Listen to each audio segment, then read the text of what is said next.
पिछले एपिसोड में हमने देखा था कि चू फेंग शैंगुन प्रिंस और उसके अंकल को हरा देता है और उनको खत्म भी कर देता है। उसके बाद जब वो सुमे के घर होता है तो वहाँ एक लेटर आता है जिसमें ये लिखा हुआ था कि चू फेंग के सारे घर वालों को मार दिया गया है। ये चू फेंग के लिए बिल्कुल भी अनएक्सपेक्टेड था। इस एपिसोड में हम चू फेंग के डैड को देखते हैं जो के लेटर लिख रहे थे। वो लिख रहे थे कि मुझे पता है कि मैं तुम्हारा असली डैड नहीं हूँ, लेकिन बचपन से ही मैंने तुम्हें अपने सगे औलाद की तरह पाला है। मैं तुम्हें फोर्स नहीं करूंगा कि तुम मुझे अपना डैड मान लो, लेकिन तुम मेरे बेटे हो और हमेशा रहोगे। तभी उनके घर के बाहर कुछ लोग आते हैं जिनकी वजह से उनको वो लेटर अधूरा छोड़कर जाना पड़ता है। वो लोग कोई और नहीं बल्कि वही थे जिन्होंने सारे घर वालों को मारा था। अब चू फेंग अपने घर पर आता है। यहाँ उसे वही अधूरा लिखा हुआ लेटर मिलता है। ये उसने पढ़ तो लिया था लेकिन अब बहुत देर हो चुकी थी। उसकी आंखों के सामने उसके सारे घर वाले मरे पड़े हुए थे। ये देखकर चू फेंग पूरी तरह टूट जाता है। उसने कभी नहीं सोचा था कि ऐसा कुछ होगा। उसे तो कुछ समझ नहीं आ रहा था कि उसे क्या करना चाहिए। फिर वो भागता हुआ अपने डैड की लाश के पास जाता है। ये देखकर उसका दिल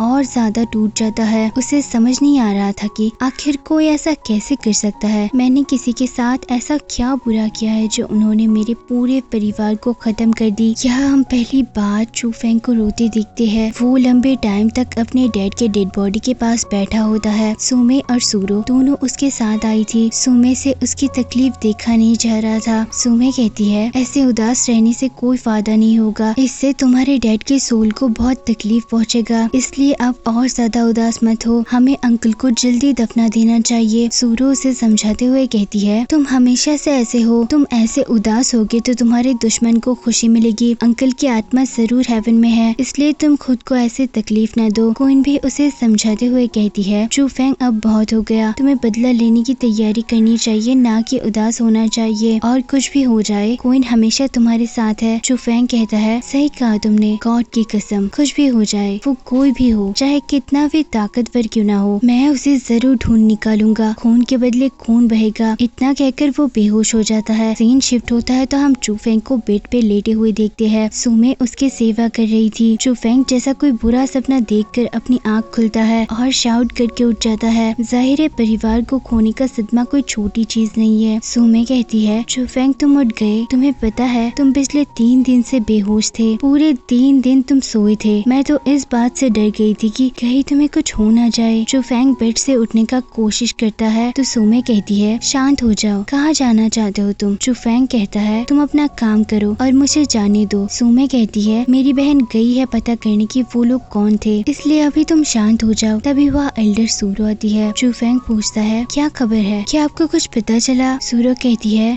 ये मेडिसिन खा लो, मैं तुम्हें बताती हूँ। फिर चू फेंग उस मेडिसिन को खा लेता है। सूरो कहती है वो लोग यू विलेज के हैं। चू फेंग कहता है यू विलेज, मैंने तो कभी नहीं सुना कि मेरी फैमिली को ऐसी विलेज से कोई दुश्मनी है। सूरो कहती है वो एक डाकू की ग्रुप है जिनको बस पैसों से मतलब है, पैसों के लिए वो ऐसे काम करते हैं, लगता है ये भी उन्होंने इसलिए किया है। फिर चू फेंग वहाँ जाने की बात करता है लेकिन सुमे कहती है चू फेंग जल्दबाजी मत करो, वो गाँव 5 टाइगर्स लीड करते हैं, वहाँ के सारे लोग शॉनवो रेल्म के मास्टर है, मेरी बहन की बात सुनो। सूरो कहती है जल्दबाजी मत करो, रुक जाओ, हम सुबह वहाँ चले जाएंगे, साथ में और भी लोगों को ले जाएंगे। चू फेंग कहता है वो सुबह के सूरज नहीं देख पाएंगे क्योंकि मैं उनको देखने नहीं दूंगा। अब हम यूहू विलेज का सीन देखते हैं जहाँ सारे लोग आपस में पार्टी कर रहे थे क्योंकि उन्हें काफी अच्छे पैसे मिले थे चू फेंग के डैड और उसके पूरे फैमिली को खत्म करने के लिए। यह वो और भी ऐसे काम करने का प्लान बना दिए ताकि उनको पैसे मिलते रहे। तभी वह ऊपर से जंप करते हुए चू फेंग आता है। वो आते ही एक आदमी को पकड़कर उसके सारे पावर्स को अपने अंदर सोख कर लेता है और वो आदमी वहीं पर मर जाता है। फिर जब कुछ और लोग उस पर हमला करते हैं तो उन्हें भी वो चामार टेक्निक के साथ वैनिश कर देता है। ये देख बाकी के लोग बहुत डर गए थे और चू फेंग के सामने झुककर कहने लगे ब्रदर कहो तुम्हें क्या चाहिए, क्या चाहिए तुम्हें हमसे। चू फेंग कहता है तुमने चू फैमिली को खत्म किया है, बताओ किसने उसकी सुपारी दी है तुम्हें। जब वो इनकार करने की कोशिश करते हैं तो चू फेंग कहता है तुम्हारे इनकार करने से कुछ बदलेगा नहीं, अगर तुम सीधी तरीके से नहीं बताना चाहते तो मैं तुमसे अपने दूसरे लैंग्वेज में बात करूंगा। और फिर वो अपने पावर्स को बढ़ा देता है जिसकी वजह से वहाँ से कोई भाग नहीं पाता और चू फेंग के ऑरा की वजह से बहुत लोग मारे जाते हैं। फिर चू फेंग उनके लीडर्स के सारे पावर्स को सोख लेता है। उसके जो चेले थे वो डर के मारे सब कुछ बता देता है। वो कहता है गोंगलुन, हमें गोंगलुन की तरफ से ऐसा करने का ऑर्डर मिला है। वो शोनगू सिटी से है। मास्टर, हम तो बस पैसों के लिए ऐसे काम करते हैं, हमें आपसे कोई पर्सनल दुश्मनी नहीं है, वरना हमारे जैसे छोटा सा गैंग क्यों ऐसा करते। हमारे पास गोंगलुन का लिखा हुआ एक लेटर भी है। हम बस ये जानते हैं कि हमारे पास एक लेटर आया था और इससे हमें पैसे भी मिले थे। फिर वो चुफेंग को वो लेटर दिखा देता है। चुफेंग देखता है कि उस लेटर में गोंगलुन का नाम लिखा है। वो लोग यहाँ चुफेंग से माफी मांगने लगते हैं, लेकिन चुफेंग कहता है मैं कौन होता हूँ तुम लोगों को माफ करने वाला। तुम लोगों को माफ करने का हक सिर्फ मेरे डैड के पास है।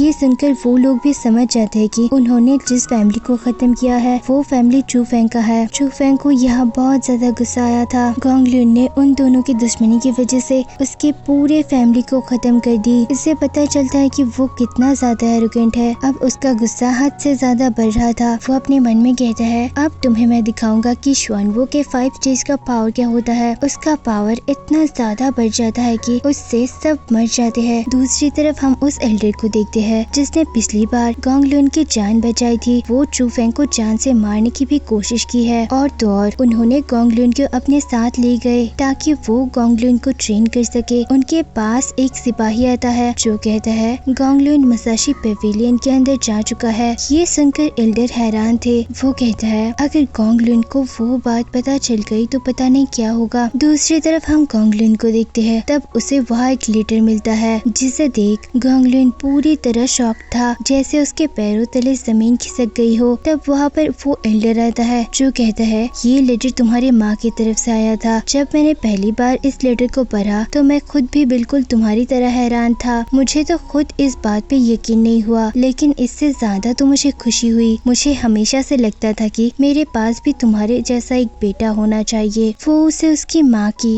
एक हेयर स्टिक भी दिखाता है और कहता है शायद तुमने आज से पहले इस क्लिप को कभी नहीं देखा होगा। ये स्टिक सिर्फ मेरे पास ही है, लेकिन इसके लिए गोंगलुन भी तैयार नहीं था। उसे जरा भी अंदाजा नहीं था कि ये आदमी उसका बाप है। अब वो गोंगलुन की तरफ बढ़ रहा होता है तो वो जल्दी से वहाँ से भाग जाता है। वो कहता है नहीं, ऐसा नहीं हो सकता। मैं तो शोनवू सिटी की यंग मास्टर हूँ। मेरे फादर भी वहाँ के लॉर्ड है, लेकिन तुम मेरे फादर नहीं हो सकते। फिर वो एल्डर आता है तो गोंगलुन गुस्से में सीधा उसके ऊपर अटैक कर देता है। एल्डर उसे कहता है तुम मुझे मारोगे नहीं, ये मुझे पता है, क्योंकि मुझे मारने के बाद तुम शोनवू सिटी के मास्टर तो रहोगे ही और तुम्हें उसके साथ साथ सारी फैसिलिटीज भी मिलेगी। लेकिन मुझे पता है कि तुम मुझे कभी नहीं मार सकते, क्योंकि तुम जानते हो कि मैं तुम्हारा बायोलॉजिकल फादर हूँ और जो चीज मैं तुम्हें देने वाला हूँ वो चीज शोनवू सिटी के लॉर्ड भी तुम्हें नहीं दे सकते। उसके पास वो नहीं जो मैं तुम्हें दे सकता हूँ। इससे कोई फर्क नहीं पड़ता कि तुम अभी क्या हो, फर्क तो इससे पड़ता है कि तुम आगे चलकर क्या बनोगे। मैंने हमेशा से एक सपना देखा है कि मेरा बेटा ब्रेक थ्रू करेगा और वो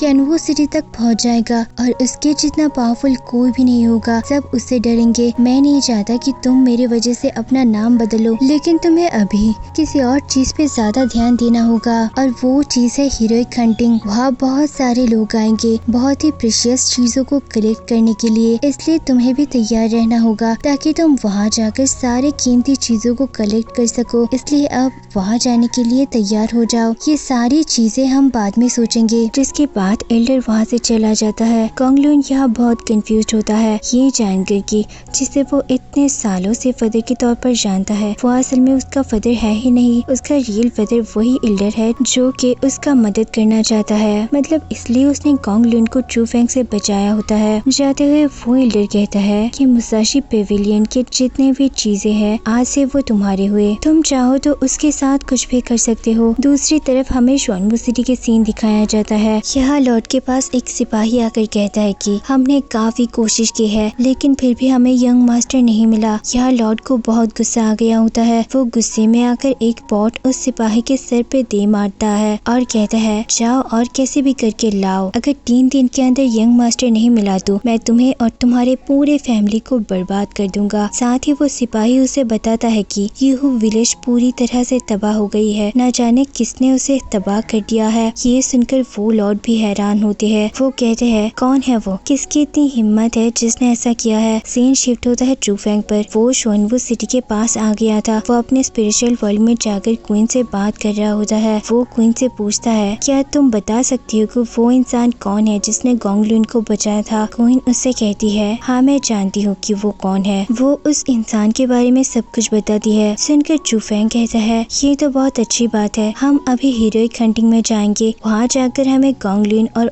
वो एल्डर दोनों ही मिल जाएंगे। मुझे और भी पता चला है कि हीरोइक हंटिंग में एक बहुत ही खतरनाक बीस्ट रहता है, तो मैं उसे तुम्हारे लिए मारूंगा ताकि तुम उसके सारे एसेंस एब्सॉर्ब कर सको। ये सुनकर क्वीन बहुत खुश होती है। वो कहती है, उस हीरोइक हंटिंग में जितनी पावर्स मिलेंगे वो तुम कलेक्ट कर लेना और उसके मॉन्स्टर्स मुझे दे देना, इससे हम दोनों का ही फायदा होगा। इसलिए चूफेंग भी मान जाता है और यहाँ ये एपिसोड खत्म हो जाती है।